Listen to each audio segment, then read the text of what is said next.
Hoy quiero ver con ustedes este tema que es muy esencial, muy importante en la vida del cristiano. Vamos a hablar hemos estado hablando acerca de la deidad de Jesucristo.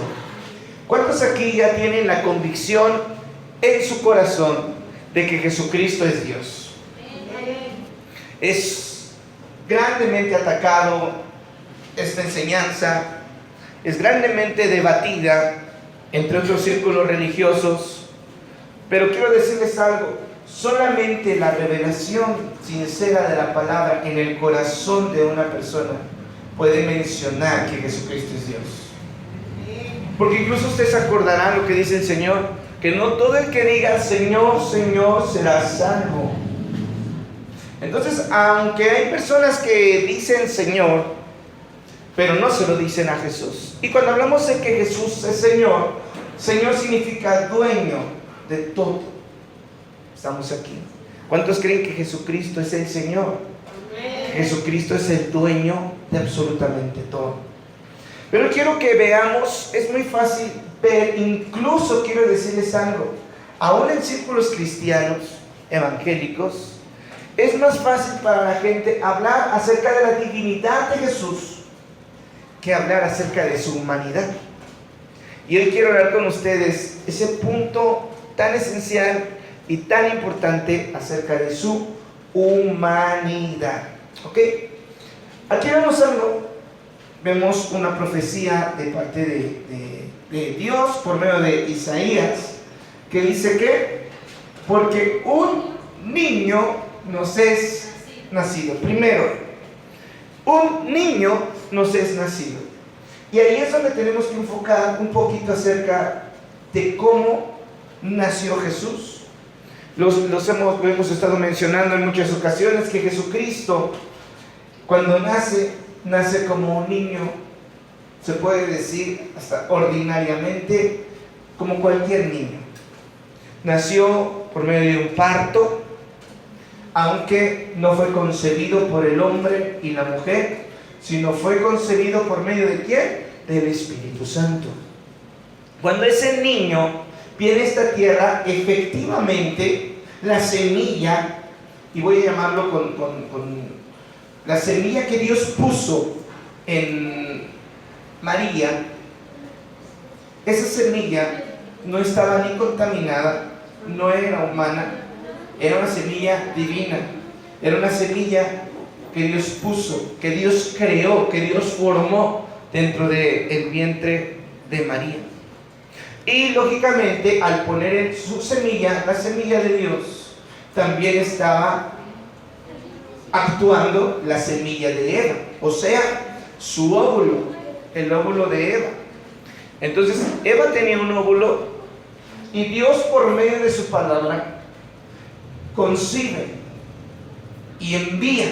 Fíjense qué grande es el poder de Dios, que cuando el ángel viene y le dice: María, bienaventurada, bendita entre todas las mujeres, y bendito es el fruto de tu vientre, llamará su nombre Jesús. Y ella, ¿qué dice? Ella se sorprendió y dijo: ¿Qué saludo es este? ¿Por qué me dice estas cosas? Dice: ¿cómo voy a estar embarazada si yo no he conocido a ningún varón, no he estado con nadie? Entonces le dice: no, lo que vas a concebir en tu vientre es del Espíritu Santo, y ahora concebirás en tu vientre al Salvador. Entonces, cuando se ocurre ese momento, ella en ese momento queda embarazada. En ese momento, la unión de la palabra de Dios, y quiero que entiendan esto, la palabra de Dios tiene el poder para crear. Estamos aquí. Amén. Y en este momento creó vida. Cuando entra al vientre de María, usted se imagina, las mujeres que han tenido hijos saben que de repente se casan, porque así debe de ser, ¿verdad? Y se unen a su esposo, y lógicamente en muchas ocasiones Dios les concede que haya una concepción, y en esa concepción pues la mujer no se da cuenta al momento. Hay muchas mujeres que sí lo saben, no sé si les pasó a alguna de ustedes, que ustedes sabían porque sabían que algo había dentro de su estómago, bueno, dentro de su vientre. Algunas hasta lo soñaron, ¿verdad? Y ya fueron al doctor o fueron a la farmacia, como sea, y imagínense el momento en el que usted, que ¿cuántas fueron mamás? A ver, levante su mano. Las que han sido mamás, de pura casualidad, por ahí. Entonces, yo no sé qué reacción ustedes tuvieron cuando supieron que estaban embarazadas. A lo mejor dijeron, ay, por no cuidarme, ¿verdad? O a lo mejor dijeron, gloria a Dios, o a lo mejor no eran cristianas y dijeron, pues ya ni modo, pues ya que, ni modo, ahora te tienes que casar conmigo, ¿verdad? No sé cuál haya sido su sorpresa, pero usted se imagina la sorpresa de una jovencita, no recuerdo su edad, creo que no hay textos bíblicos que la avalen, pero era una mujer, era una doncella. Y las doncellas oscilaban entre los 16 y 21 años de edad, más o menos. Entonces era una joven que no había tenido nunca intimidad con nadie. Y se encuentra un ángel, y el ángel le da una palabra. Y quiero decirles algo, que Dios no había hablado en 400 años, hubo 400 años de silencio entre el último libro del Antiguo Testamento y el Nuevo Testamento. 400 años donde Dios no habló, donde Dios no dio palabra, donde se preparó, en esos 400 años se preparó todo lo que se tenía que preparar para la venida del Salvador a esta tierra. Usted se imagina que una joven judía que desde pequeña había leído el Torá, que nunca había experimentado algo sobrenatural en su vida, que toda su vida había vivido una religión, y de repente que se le aparezca un ángel, ¿a usted qué haría si se le apareciera un ángel? Mire cómo tengo mis pies, no sabe ni de lo que estoy hablando, de verdad, que se le aparezca un ángel a esa joven, y que de repente, sin ella darse cuenta, algo cambió, algo entró en su vientre y empezó a ver, o sea, la sorpresa de ver que dijo, yo creo que le voy a bajar a las quesadillas porque mira,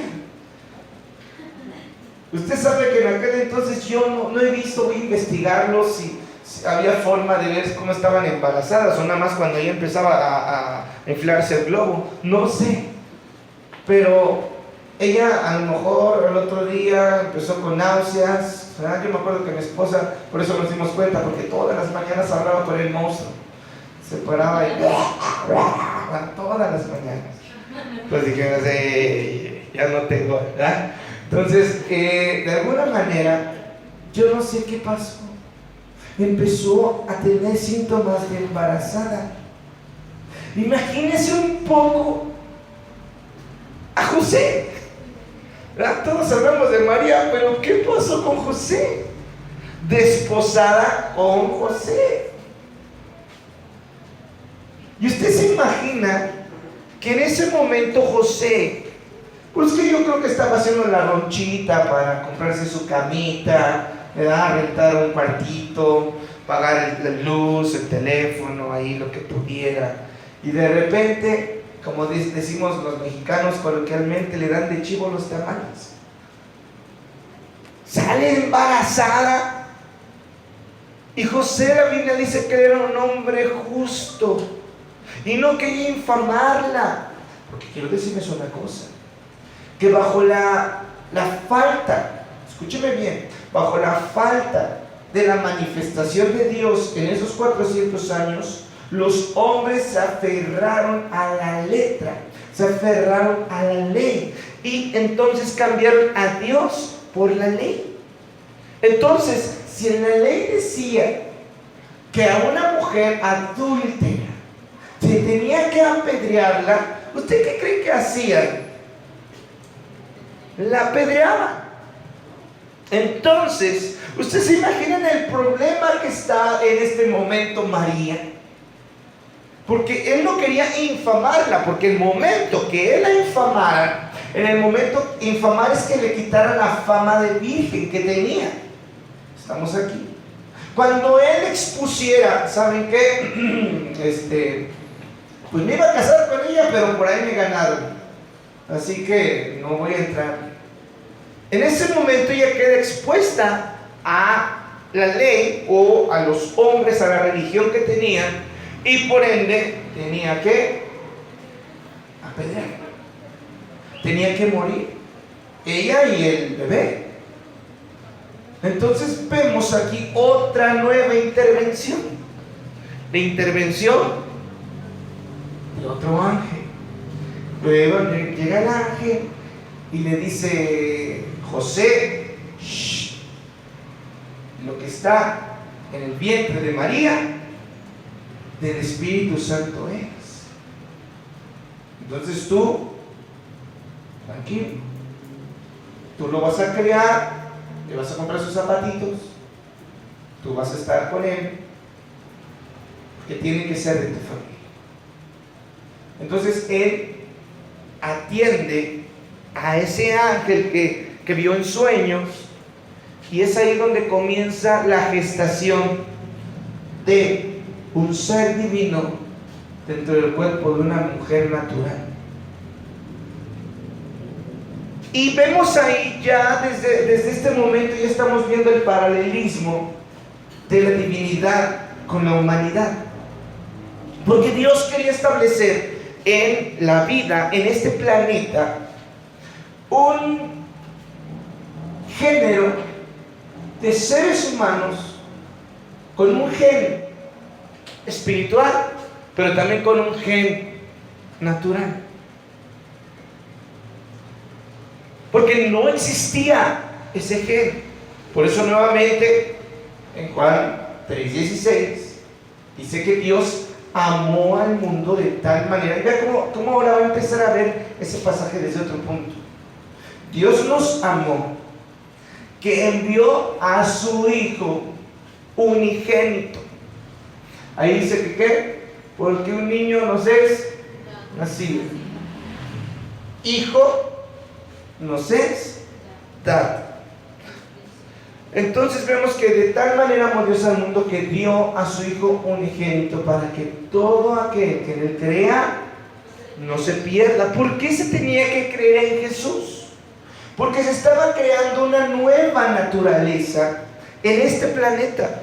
En este planeta estaba viniendo del cielo un ser, pero tenía que nacer en un vientre humano, único en su género. ¿Qué significa unigénito? Único en su género.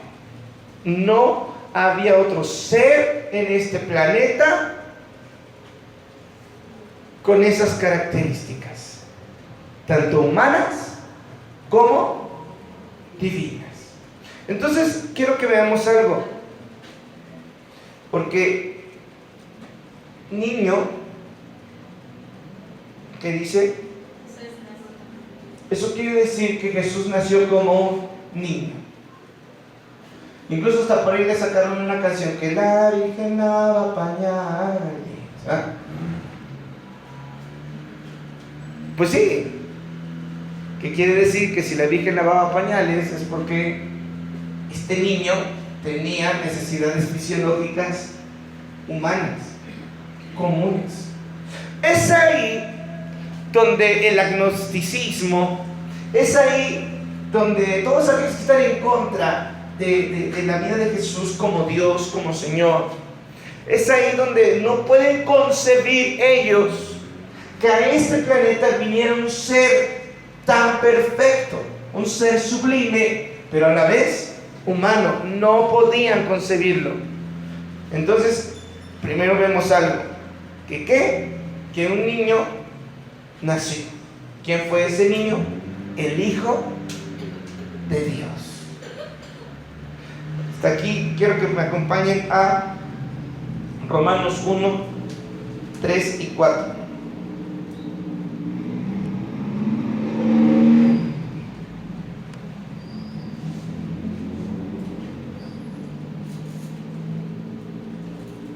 Acerca de su Hijo, nuestro Señor Jesucristo, que era, oye bien, era del linaje de David, según la carne, que fue declarado Hijo de Dios con poder, según el Espíritu de santidad, por la resurrección de entre los muertos. Pero mira, acompáñenme, quiero que vea esta parte acerca de su Hijo, nuestro Señor Jesucristo. Pablo, ya con la revelación, ya con un Cristo resucitado, que él vio mucho después de que se manifestara Jesús resucitado a sus discípulos, a sus apóstoles. Usted sabe que Pablo menciona que él es como un abortivo, que hasta el último, él fue el último ser humano que vio a Jesús. Por medio de una revelación, lo tira del caballo. Porque él mismo menciona que un apóstol debe tener como evidencia haber visto al Señor. Dice, no he visto al Señor. Haciendo una pregunta en Corintios, ¿no he visto yo al Señor? Y claro, afirma que él vio al Señor, pero ya de una forma glorificada. Pero aquí dice acerca de su Hijo, nuestro Señor Jesucristo, que era del linaje de David según la carne. Era del linaje de David según la carne. ¿Qué quiere decir eso? Que precisamente José, se menciona ahí en Lucas la genealogía, en Mateo la genealogía, que termina siendo José, hijo de David, o sea, del linaje de David, de la descendencia del rey David. Y usted ve cómo fue, fíjese, cómo desde un hombre como David, siendo el recontratatarabuelo de José, quiero que vean algo, cómo la humanidad fue como decreciendo. ¿Qué quiero decirle esto? Que había un rey y el rey era poderoso, tenía riquezas, tenía palacio, tenía todo. Entonces vemos algo, que en José ya no había esa bendición. ¿Qué bendición? Económica, próspera. ¿Se acuerdan que andaba ahí buscando dónde quedarse en un mesón? No tenía casa, no tenía bienes materiales, era un hombre sencillo. Se fue perdiendo, porque todo, escúcheme bien, todo lo que nosotros hagamos sin Dios se va a ir perdiendo. Nuestras generaciones sin Dios van a ir decreciendo, van a ir menguando. Pero a pesar de esa bajeza, cuando Dios nos escoge, nos concede nuevamente levantarnos en el nombre de Jesús y levantar a nuestras futuras generaciones en el nombre de Jesús, y que nuestras generaciones sean una bendición. Amén. Como que no lo cree mucho, pero bueno, vamos a seguir. Entonces él fue declarado, a pesar de que era un hombre, era hijo de José, el carpintero, hijo de María.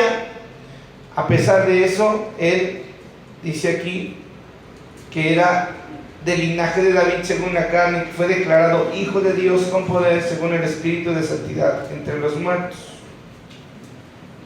Mira, acompáñenme a Gálatas 4, del 4 al 5. No se me duerma, ya casi acabamos.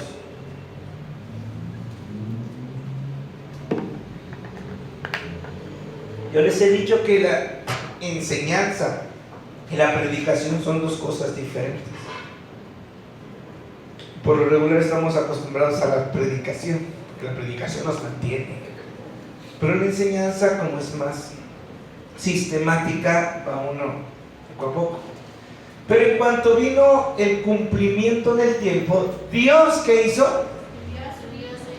Envió a su Hijo nacido de mujer y nacido todavía bajo la ley.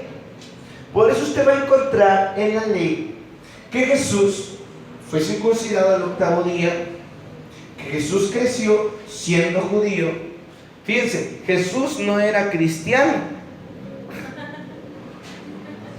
¿Estamos aquí? Jesús era judío. Eso no se lo sabía, ¿verdad? Él no era cristiano. No había un Cristo atrás de él o a quien él tuviera que seguir. Él, imagínense, no vayan a decir, esa es herejía. No, Jesús no era cristiano. Jesús es el Cristo. Él no tenía que seguir a nadie. Hay que seguirlo a él. Entonces él vino a esta tierra bajo la ley. Se establece, van a Jerusalén a adorar. Allá se les perdió, ¿se acuerdan? Que como niños se les pierde, están como locos buscándolo. ¿Y él dónde estaba? En la casa de su padre. Porque en las cosas de mi padre me es necesario. En los negocios, dice, de mi padre me es necesario estar. Y dice que él tuvo que, fíjese hermano, tuvo que vivir esta parte. El 5, por favor. Él tuvo que vivir esta parte de haber nacido de mujer y bajo la ley, para que redimiese a los que estaban bajo la ley, a fin de que recibiésemos. Es que esto es tremendo. Jesús, no se podía, antes de Jesús, escúcheme bien, no había hijos de Dios. No había hijos de Dios. Antes de Jesús no había hijos de Dios. Todos éramos, como humanos, criaturas de Dios. Criaturas, no hijos, criaturas. No se podía. Dios no podía adoptar a seres caídos, a personas en pecado. Incluso cuando se levantó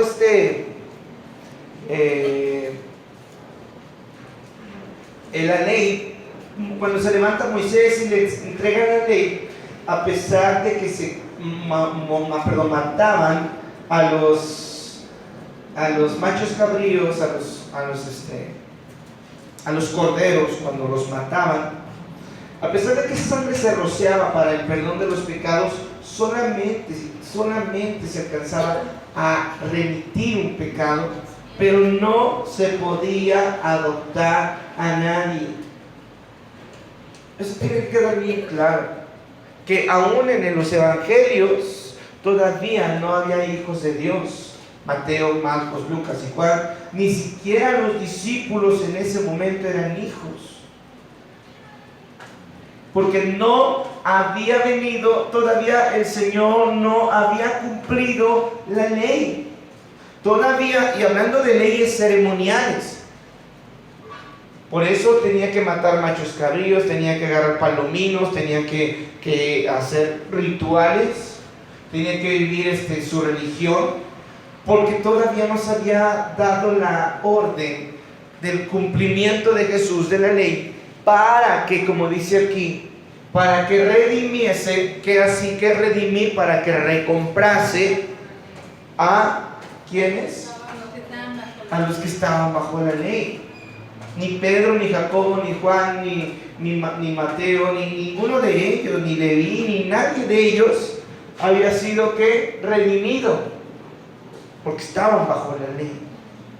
Por eso es que Dios tuvo que hacer todo este proceso, porque solamente un ser sobrenatural, pero a la vez natural, porque Él tenía en Él todo lo que es de Dios, toda la divinidad dentro de Jesús, pero tenía también toda la humanidad. ¿Para qué? Tenía que haber debilidad en Jesús, para que la ley fuera aplicada a su cuerpo. Porque si Jesús hubiera venido como Dios, Jesús hubiera venido con poder, Jesús hubiera venido a derrotar a los enemigos del pueblo de Dios, nunca se hubiera podido redimir a la humanidad y tú y yo seguiríamos perdidos. Por eso toda esta labor de poner su gen de Dios en el vientre de una mujer, de nacer en esta tierra, de caminar en esta tierra, de vivir en esta tierra, de morir en esta tierra, de derramar toda su sangre en esta tierra, porque la sangre de Jesús quedó en la tierra. Estamos aquí. Entonces, ¿para qué hizo Jesús todo esto? ¿Para qué hizo Dios todo esto? Para que nosotros, a fin de que recibiésemos ¿qué? ¿Por qué nos interesa estudiar acerca de la humanidad de Jesús? Porque Él era un ser con un espíritu vivificado, pero con un cuerpo normal. Por eso la Biblia en Hebreos menciona que Él fue tentado. Él sabe entender a los que son tentados, porque Él fue tentado en todas las cosas, pero Él no pecó. Él pudo mantener un espíritu de santidad, pudo mantener una vida sin pecado, a causa de que Él era en ese momento el único que podía hacerlo, porque Él era el único en su género. Por eso tenía el poder sobre el pecado y no el pecado sobre Él. Porque su ser, su persona, así como tú y yo, así como Alejandro, así como mi hermana Mireya, con su humanidad, con sus debilidades, con sus luchas, con sus pruebas, pero no había antes esa bendición. Hoy, ya Jesucristo, quiero decirles algo, ya no es el único en su género. Jesús ya no es el unigénito, Jesús es el primogénito de muchos hermanos. ¿Qué quiero decirle con esto? Que antes Él era el único que podía mantenerse alejado del pecado. El ser humano no. Pero hoy, por la gracia, la sangre, la obra, la redención de Jesucristo, hoy nosotros podemos ser adoptados como hijos de Dios. O sea, que dentro de nuestro ser, de la misma manera que en Jesús habitó Dios, habitó la plenitud de Dios, así en nosotros también habita la gracia, el poder del Espíritu Santo dentro de nosotros. Por eso usted ya no lucha para portarse bien, por eso usted ya no lucha para alejarse del pecado, porque ahora el Espíritu Santo que está dentro de usted le da la capacidad de poder, escúcheme bien, agradar a Dios mediante su vida.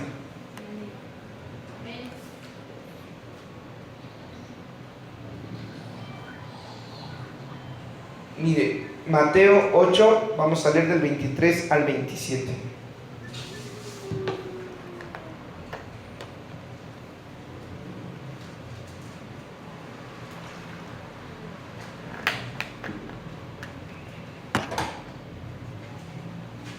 Y entrando Él en la barca, sus discípulos ¿qué? Le siguieron. ¿De qué sigue? Y aquí se levantó en el mar una tempestad tan grande que las olas cubrían la barca.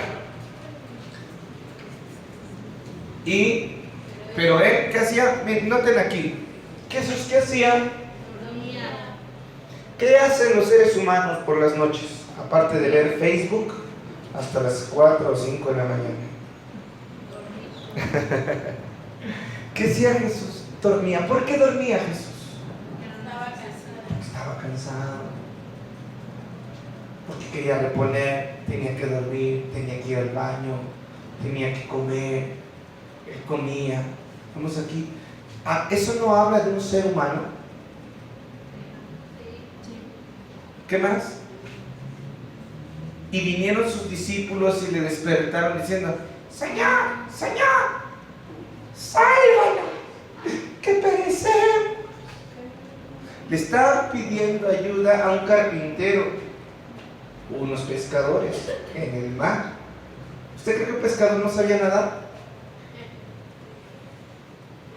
Entonces dice, y les dijo: ¿por qué teméis, hombres de poca fe?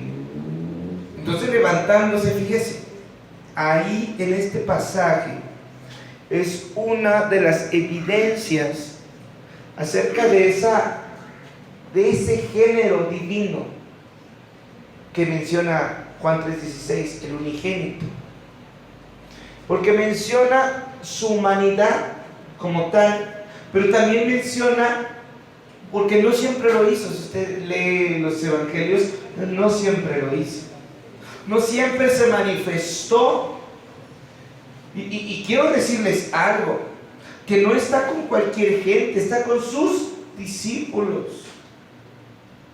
Y sus discípulos entraron en la barca con él. Y sus discípulos estaban en el mar. Y en el mar comenzó la tormenta y los vientos. Y ellos temieron. Dijeron, aquí se acabó todo. Y este Jesús, bien dormido. Y bueno, eso nos deja una enseñanza. Hermanos, ¿cuántas veces no los vientos? ¿Cuántas veces no los problemas nos tambalean y nos dan ganas de dejar todo? Y ya no seguir en este camino. Y queremos yo ya no voy, yo ya no quiero, yo ya no esto, yo ya no aquello. ¿Y qué dice Jesús?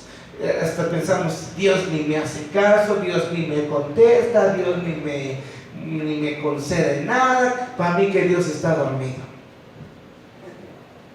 ¿Y qué te dice el Señor cuando estás en esos momentos? ¿Qué debes de tener? Fe.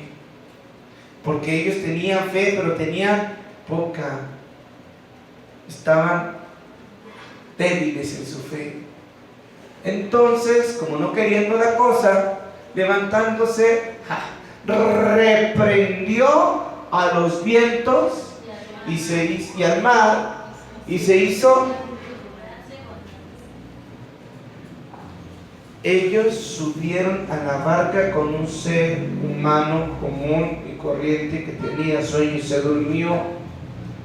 Pero ellos descubrieron dentro de la barca y dentro de los problemas a ese Señor todopoderoso que tiembla el mar y tiemblan los vientos al escuchar su poderosa voz. Amén. Y simplemente se hace grande bonanza, se calma, como que estaban en el lago de Chapultepec, tranquilos y sin problemas. Y luego los hombres se maravillaron, diciendo, ellos mismos estaban viendo que él era un hombre.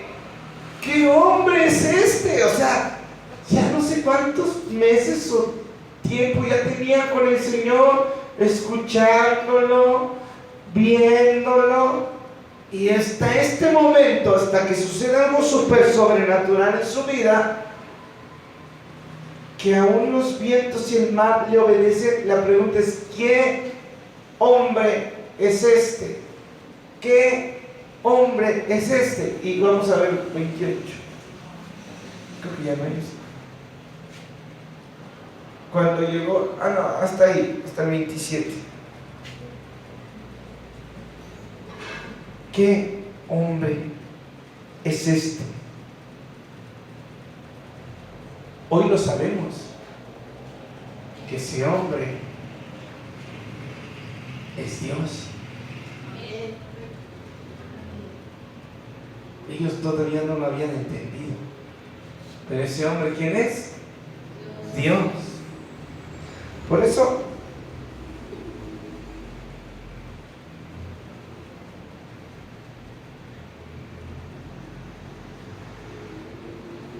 hay algo muy importante que entender. Que Jesús efectivamente es hombre. Por fuera, pero Dios por dentro. Vamos aquí. Claro que yo no les voy a contar el cuento que lamentablemente en algunas doctrinas, que espero en Dios que algún día se arrepientan siendo evangélicos, dicen que así como Jesús fue Dios por ser humano y tener el Espíritu Santo dentro, muchos dicen que nosotros somos como Jesucitos o como Cristitos. Por ahí dicen que es Jehová Junior. Sí somos hijos de Dios, pero nosotros no somos dioses.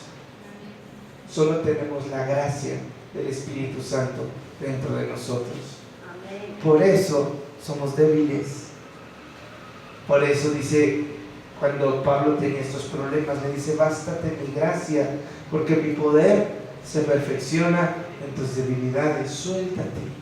Cuando tengas problemas, no digas: yo soy Dios, yo también puedo, ¿verdad? Por eso muchos dicen: yo voy a declarar que ese carro es mío, voy a declararlo porque yo soy Dios chiquito, y yo voy a hacer que las cosas, así como Dios decía sea la luz, yo voy a decir que ese carro sea mío, ¿verdad? Esta casa, ya pisé, y todo dice que donde pise, ahí no, hermano. Dios nos va a dar lo que nosotros estemos preparados para recibir. Estamos aquí.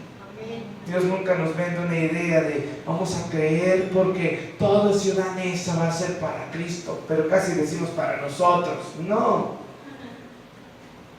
Yo lo único que sé es que somos sus hijos por gracia, por misericordia, y claro que hay un poder sobrenatural entre nosotros. Por eso oramos y cosas suceden. Por eso adoramos y cosas suceden en el ambiente espiritual.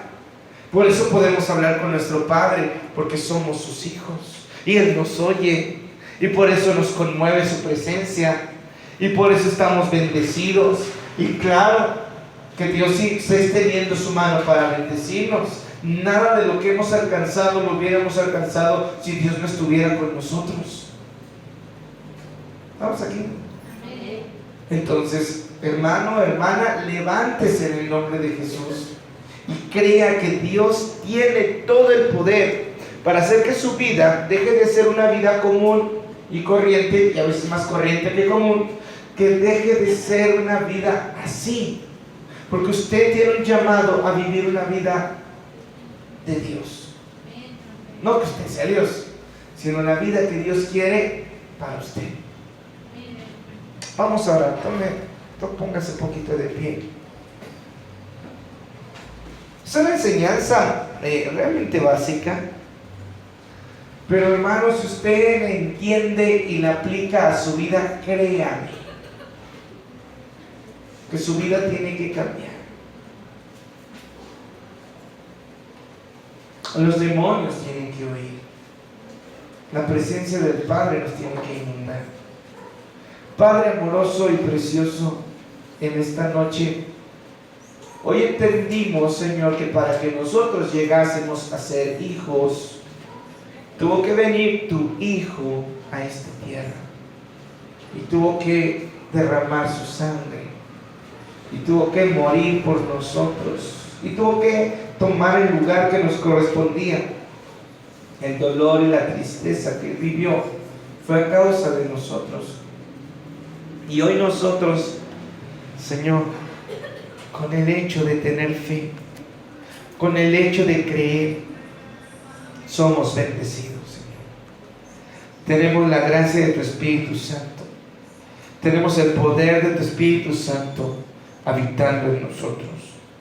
Y te agradezco todos los días por esta bendición de permitirnos ser parte de la nueva familia de Dios, la que tú creaste con tu sangre, porque fuimos creados en Jesús, fuimos creados en Cristo Jesús, somos nuevas criaturas, y las cosas viejas pasaron y todas son hechas nuevas. Nuestros pecados fueron quitados, nuestras culpas fueron arrebatadas, y la sangre de Jesús, la sangre de Jesucristo, su Hijo, nos limpia de todo pecado.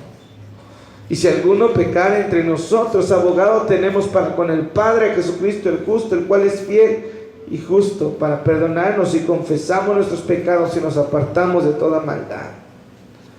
Por eso vivimos como hijos, creyendo que tú estás con nosotros, en el nombre maravilloso de Jesús. Amén y amén.